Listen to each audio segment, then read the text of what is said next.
கர்த்தருடைய பரிசுத்த நாமத்திற்கு ஸ்தோத்திரம் உண்டாவதாக. கர்த்தராகிய இயேசு கிறிஸ்துவின் நாமத்தில் உங்களுக்கு கிருபையும் சமாதானமும் உண்டாவதாக. இந்த நாளுக்குரிய தியானத்திற்கான தேவ வார்த்தை உபாகமம் அதிகாரம் 7 வசனம் 13. உன்மேல் அன்பு வைத்து உன்னை ஆசீர்வதித்து உனக்கு கொடுப்பேன் என்று உன் பிதாக்களுக்கு ஆணையிட்டு கொடுத்த தேசத்தில் உன்னை பெருக பண்ணி உன் கற்ப கனியையும் உன் நிலத்தின் கனிகளாகிய உன் தானியத்தையும் உன் திராட்சரசத்தையும் உன் எண்ணெயையும் உன் மாடுகளின் பலனையும் உன் ஆட்டு மந்தைகளையும் ஆசீர்வதிப்பார். பிரியமானவர்களே, கர்த்தர் நம்மில் அன்பு வைத்ததின் நிமித்தமாக அவருடைய விலையேற பெற்ற இரத்தத்தை நமக்காக சிந்தி அவருடைய இரத்தத்தை விலை கிரயமாக கொடுத்து நம்மை மீட்டெடுத்தார். அவருடைய இரத்தத்தினாலே கழுவப்பட்டவர்களாகிய நாம் அவருடைய கற்பனைகளை கைக்கொண்டு அவருடைய வார்த்தைகளுக்கு கீழ்ப்படிந்து வாழும்போது நம்முடைய சூழ்நிலைகள் எல்லாவற்றையும் மாற்றி 1000 தலைமுறை மட்டும் நம்மை ஆசீர்வதிக்கிற தேவனாய் இருக்கிறார். உபாகமம் 7:13 உன்மேல் அன்பு வைத்து உன்னை ஆசீர்வதித்து உனக்கு கொடுப்பேன் என்று உன் பிதாக்களுக்கு ஆணையிட்டு கொடுத்த தேசத்தில் உன்னை பெருக பண்ணி உன் கற்ப கனியையும் உன் நிலத்தின் கனிகளாகிய உன் தானியத்தையும் உன் திராட்சரசத்தையும் உன் எண்ணெயையும் உன் மாடுகளின் பலனையும் உன் ஆட்டு மந்தைகளையும் ஆசீர்வதிப்பார் என்று சொல்லப்பட்டுள்ளது.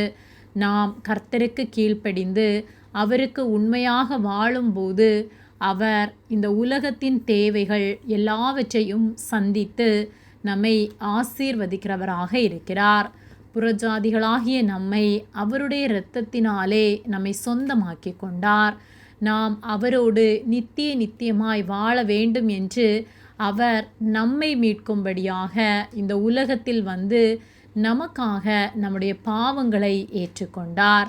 ஆகவே அவருக்கு கீழ்ப்படிந்து நாம் அவர் வார்த்தைகளுக்கு செவி கொடுத்து வாழ்வோம்.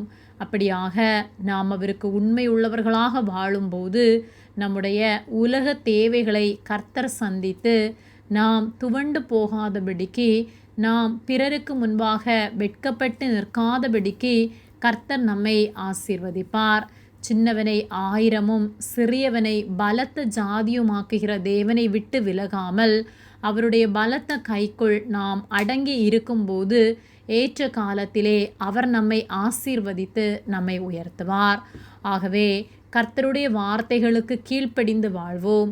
உலகத்திலே காணப்படுகிற நம்முடைய எல்லா போராட்டங்களையும் மாற்றி ஆவிக்குரிய வாழ்க்கையிலும் நாம் 1000 மடங்கு அதிகமாக அவர் நமக்கு உதவி செய்வார். ஆமேன்.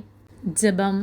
எங்களை அதிகமாக நேசித்து வழிநடத்தி வருகிற எங்கள் அன்பின் பரிசுத்த பிதாவே, இந்த நாளையும் நாங்கள் காணும்படியாக நீர் எங்களுக்கு ஜீவனை தந்த உம்முடைய அன்பிற்காக நாங்கள் உமக்கு நன்றி செலுத்துகின்றோம். நாங்கள் தியானித்த வார்த்தையின்படியே நாங்கள் உமக்கு உண்மையாய் உமக்கு பிரியமாய் உம்முடைய வார்த்தைகளுக்கு கீழ்ப்படிந்து வாழ நீர் உதவி செய்யும்படியாய் ஜெபிக்கின்றோம். எங்கள் தேவைகள் எல்லாவற்றையும் சந்தித்து எங்களை நீர் ஆசீர்வதிப்பதற்காக நாங்கள் நன்றி செலுத்துகின்றோம். நாங்கள் சமாதானத்தோடு வாழ கர்த்தர் எங்களுக்கு உதவி செய்வதற்காக நன்றி செலுத்துகின்றோம்.